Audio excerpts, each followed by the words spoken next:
more. Hroničari tuzlanskih, kulturnih, medijskih i inih zbivanja ostaće zatečeni kad čuju da je danas, 10. augusta 2006. godine, nakon nekoliko godina uspješne egzistencije, ukinut omladinski program Radio Tuzla. Vjerovatno se razlog krije u tome što neki ljudi ograničeni fizičkim izgledom i intelektualnim sposobnostima ne mogu da podnesu blizinu, rad i uspjeh ljudi koji bi se uslovno mogli nazvati nekakvim intelektualnim i medijskim jet setom, pogotovo kad se stvari pogode kao što se pogodile u slučaju mene i Alije Kambera, koji Bog nam dao i ljepotu i pamet, imaju i ovako ove stvari oko sebe.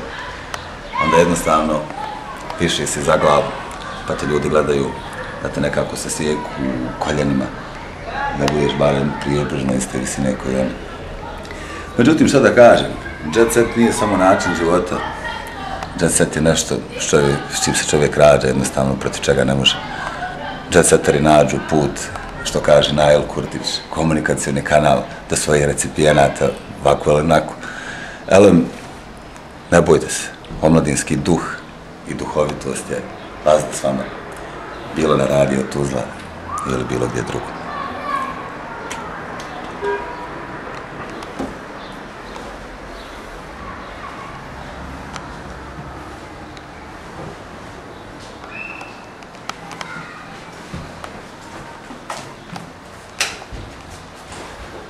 Omladinski duh je jednostavno s vama, bilo u klozetu na Radio Tuzla.